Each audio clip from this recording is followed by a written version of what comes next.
ಇದೆಲ್ಲದರ ನಡುವೆ ಈ ಮೂಡ ಹಗರಣಕ್ಕೆ ಸಂಬಂಧಪಟ್ಟ ಹಾಗೆ ಮುಖ್ಯಮಂತ್ರಿಗಳ ವಿರುದ್ಧದ ಪ್ರಾಸಿಕ್ಯೂಷನ್ಗೆ ರಾಜ್ಯಪಾಲರು ಕೊಟ್ಟಿದ್ದಂತ ಅನುಮತಿಯನ್ನ ಪ್ರಶ್ನಿಸಿ ಮುಖ್ಯಮಂತ್ರಿಗಳು ಹೈಕೋರ್ಟ್ ಮೆಟ್ಟಿಲೇರಿದ್ರಲ್ಲ, ಇವತ್ತಿಗೆ ವಿಚಾರಣೆ ಮುಕ್ತಾಯ ಆಗಿದೆ. ವಾದ ಪ್ರತಿವಾದ ಇವತ್ತಿಗೆ ಮುಕ್ತಾಯ ಆಗಿದೆ.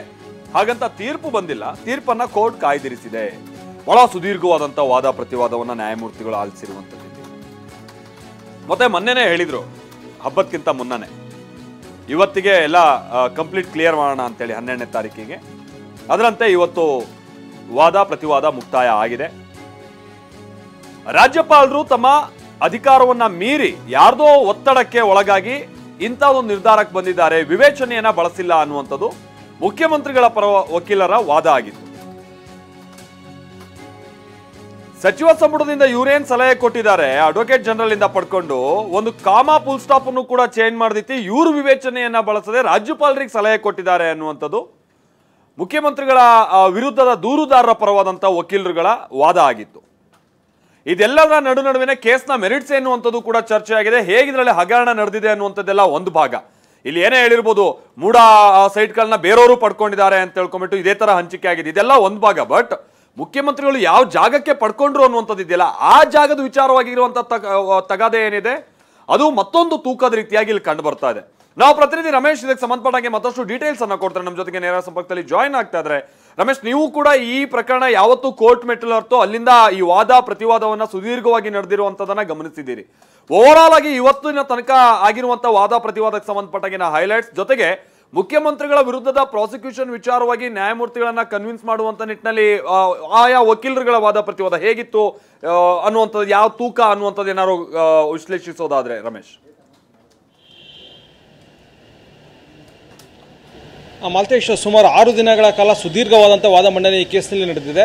ಸಿದ್ದರಾಮಯ್ಯ ಪರ ಅಭಿಷೇಕ್ ಮನು ಸಿಂಘ್ವಿ, ರವಿವರ್ಮ ಕುಮಾರ್ ಸೇರಿದಂತೆ ಬಹಳ ಘಟಾನುಘಟಿ ವಕೀಲರು ವಾದ ಮಂಡನೆ ಮಾಡಿದ್ದಾರೆ. ಅದೇ ರೀತಿ ರಾಜ್ಯಪಾಲರ ಪರ ಕೂಡ ತುಷಾರ್ ಮೆಹ್ತಾ ಸೇರಿದಂತೆ ಬಹಳಷ್ಟು ಜನ ವಾದ ಮಂಡನೆ ಮಾಡಿದ್ದಾರೆ. ಅದೇ ರೀತಿ ದೂರುದಾರ ಪರ ಕೂಡ ಸಾಕಷ್ಟು ಹಿರಿಯ ವಕೀಲರು ವಾದ ಮಂಡನೆ ಮಾಡಿದ್ದಾರೆ. ಇದರಲ್ಲಿ ಮುಖ್ಯವಾಗಿ ಇರುವಂಥದ್ದು ಕಾನೂನಿನ ಪ್ರಶ್ನೆಗಳೇನಂತಂದರೆ, ಇದರಲ್ಲಿ 17A ಕೆಳಗಡೆ ಪೊಲೀಸ್ ಅಧಿಕಾರಿ ಅಷ್ಟೇ ದೂರನ್ನು ಕೊಡಬೇಕು, ರಾಜ್ಯಪಾಲರಿಂದ ಸ್ಯಾಂಕ್ಷನ್ ಅನುಮತಿಯನ್ನು ತಗೋಬೇಕು. ಆದರೆ ಇಲ್ಲಿ ಖಾಸಗಿ ದೂರುದಾರರಿಗೂ ಕೂಡ ಅನುಮತಿಯನ್ನು ಕೊಟ್ಟಿದ್ದಾರೆ. ಈ ರೀತಿ ಪರ್ಮಿಷನ್ ಕೊಡುವಂಥದ್ದು ಇನ್ವೆಸ್ಟಿಗೇಷನ್ಗೆ ಅಥವಾ 17A ಕೆಳಗಡೆ ಅನುಮತಿ ಕೊಡುವಂಥದ್ದು ಕಾನೂನು ಬದ್ಧನಾ ಅನ್ನುವಂಥ ಪ್ರಶ್ನೆಗೆ ಉತ್ತರವನ್ನು ಕೊಡಬೇಕಾಗುತ್ತೆ. ಅದೇ ರೀತಿ ಎರಡನೇ ಕ್ವಶನ್ ಏನಂತಂದರೆ, ಸಚಿವ ಸಂಪುಟ ಒಂದು ನಿರ್ಧಾರವನ್ನು ಕೈಗೊಂಡಿತ್ತು, ರಾಜ್ಯಪಾಲರು ಕೊಟ್ಟಂಥ ಶೋಕಾಸ್ ನೋಟಿಸನ್ನು ಹಿಂಪಡಿಬೇಕು ಅಂತೇಳಿ ಒಂದು ಶಿಫಾರಸನ್ನು ಮಾಡಿತ್ತು.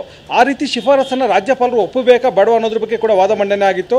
ಜೊತೆಗೆ ರಾಜ್ಯಪಾಲರು ತಮ್ಮ ಒಂದು ಆದೇಶಕ್ಕೆ ತುಂಬ ವಿವರವಾದಂಥ ಕಾರಣವನ್ನು ಕೊಡಬೇಕಾ ಬೇಡ ಅನ್ನೋದ್ರ ಬಗ್ಗೆ ಕೂಡ ವಾದ ಮಂಡನೆ ಆಗಿತ್ತು. ಅದೇ ರೀತಿ CM ಪಾತ್ರ ಏನು ಒಟ್ಟಾರೆ ಘಟನೆ ಇಲ್ಲ ಅನ್ನೋದ್ರ ಬಗ್ಗೆ ಕೂಡ ವಾದ ಮಂಡನೆ ಆಗಿತ್ತು. ಇದರಲ್ಲಿ ಬಹಳ ಮುಖ್ಯವಾಗಿ ಏನು ಹೈಕೋರ್ಟ್ ಕೂಡ ಅಬ್ಸರ್ವ್ ಮಾಡಿದ್ದೇನಂತಂದರೆ, ಈ ಕೇಸ್ನಲ್ಲಿ ಈಗ ಏನು ಖಾಸಗಿ ವ್ಯಕ್ತಿಗಳು ದೂರನ್ನು ಕೊಡಬೇಕಾದ್ರೆ, ಯಾಕಂದರೆ ಏನು ಪೊಲೀಸ್ ಅಧಿಕಾರಿನೇ ದೂರನ್ನು ಕೊಡಬೇಕು, ಪೊಲೀಸ್ ಅಧಿಕಾರಿನೇ ಸ್ಯಾಂಕ್ಷನನ್ನು ಪಡ್ಕೋಬೇಕು ಅನ್ನೋದಾದರೆ, ಖಾಸಗಿ ವ್ಯಕ್ತಿಗಳು ಏನು ಮಾಡಬೇಕು, ಖಾಸಗಿ ವ್ಯಕ್ತಿಗಳು ಏನು ದೂರನ್ನು ಕೊಡಬೇಕು ಅಂದರೆ ಅವ್ರು ಯಾವ ಪ್ರೊಸೀಜರ್ ಅನುಸರಿಸಬೇಕು ಅನ್ನೋದ್ರ ಬಗ್ಗೆ ಯಾವುದೇ ರೀತಿಯಾದಂಥ ಸ್ಪಷ್ಟ ಉತ್ತರವನ್ನು ಏನು CM ಪರ ವಕೀಲರು ಕೊಡೋದಕ್ಕೆ ವಿಫಲರಾದರು ಅಂತ ಹೇಳ್ಬೋದು. ಯಾಕಂದರೆ ಅವರು ಹೈಕೋರ್ಟ್ಗೆ ಹೋಗ್ಬೋದು ಅನ್ನೋಂಥ ಉತ್ತರವನ್ನು ಕೊಟ್ಟರು. ಆದರೆ ಹೈಕೋರ್ಟ್ ಈಗಾಗಲೇ ಈ ಬಗ್ಗೆ ತೀರ್ಮಾನವನ್ನು ಕೊಟ್ಟಿದೆ, ಖಾಸಗಿ ದೂರುದಾರರು ಕೂಡ ಒಂದು ಒಪ್ಪಿಗೆಯನ್ನು ತಗೋಬಹುದು ಅಂತೇಳಿ. ಹೀಗಾಗಿ ಕೋರ್ಟ್ ಇದನ್ನೆಲ್ಲ ಹೇಗೆ ಪರಿಗಣಿಸುತ್ತೆ ಅನ್ನೋದನ್ನು ನೋಡಬೇಕಾಗುತ್ತೆ.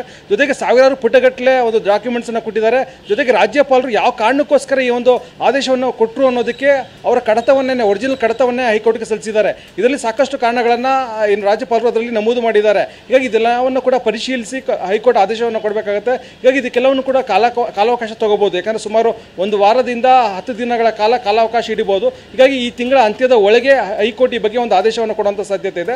ಒಂದು ವೇಳೆ ಹೈಕೋರ್ಟ್ ಏನಾದ್ರೂ ರಾಜ್ಯಪಾಲರ ಆದೇಶವನ್ನು ಎತ್ತಿ ಹಿಡಿದ್ರೆ ಆಗ CM ಸಿದ್ದರಾಮಯ್ಯ ಒಂದು ಇಕ್ಕಟ್ಟಿಗೆ ಸಿಲುಕೊಳ್ತಾರೆ ಅಂತ ಹೇಳ್ಬೋದು. ಯಾಕಂದರೆ ಆಗ ಅವ್ರ ವಿರುದ್ಧ ಖಾಸಗಿ ದೂರು ಏನು ದಾಖಲಾಗಿದೆ ಅದಕ್ಕೆ ಜೀವ ಬರುತ್ತೆ. ಜೊತೆಗೆ ಅವ್ರ ವಿರುದ್ಧ ತನಿಖೆಗೂ ಕೂಡ ಆದೇಶ ಆಗುವಂಥ ಸಾಧ್ಯತೆ ಇರುತ್ತೆ. ಒಂದು ವೇಳೆ ಏನಾದರೂ ಹೈಕೋರ್ಟು ಏನು ರಾಜ್ಯಪಾಲರ ಒಂದು ಆದೇಶವನ್ನು ರದ್ದುಪಡಿಸಿದ್ರೆ ಆಗ CM ಸಿದ್ದರಾಮಯ್ಯ ಅವರಿಗೆ ಬಹಳ ದೊಡ್ಡ ರಿಲೀಫ್ ಅಂತ ಹೇಳ್ಬೋದು. ಹೀಗಾಗಿ ಹೈಕೋರ್ಟ್ ಏನು ತೀರ್ಪನ್ನು ಕೊಡುತ್ತೆ ಅದರ ಆಧಾರದ ಮೇಲೆ CM ಸಿದ್ದರಾಮಯ್ಯ ಅವರ ಮುಂದಿನ ಒಂದು ಭವಿಷ್ಯ ನಿರ್ಧಾರ ಆಗುತ್ತೆ, ರಾಜಕೀಯ ಭವಿಷ್ಯ ಕೂಡ ನಿರ್ಧಾರ ಆಗುತ್ತೆ ಅಂತ ಹೇಳ್ಬೋದು. ಹೀಗಾಗಿ ಹೈಕೋರ್ಟ್ನ ಒಂದು ಯಾವತ್ತು ಆದೇಶ ಕೊಡುತ್ತೆ ಅದನ್ನು ಈಗ ಎಲ್ಲರೂ ಕುತೂಹಲದಿಂದ ಕಾಯ್ತಾ ಇದ್ದಾರೆ. ಯಾವತ್ತು ಆದೇಶ ಕೊಡ್ತಾರೆ ಅನ್ನೋದ್ರ ಮೇಲೆ CM ಸಿದ್ದರಾಮಯ್ಯ ಅವರ ಭವಿಷ್ಯ ನಿರ್ಧಾರ ಆಗುತ್ತೆ. Malthesh, thank you Ramesh.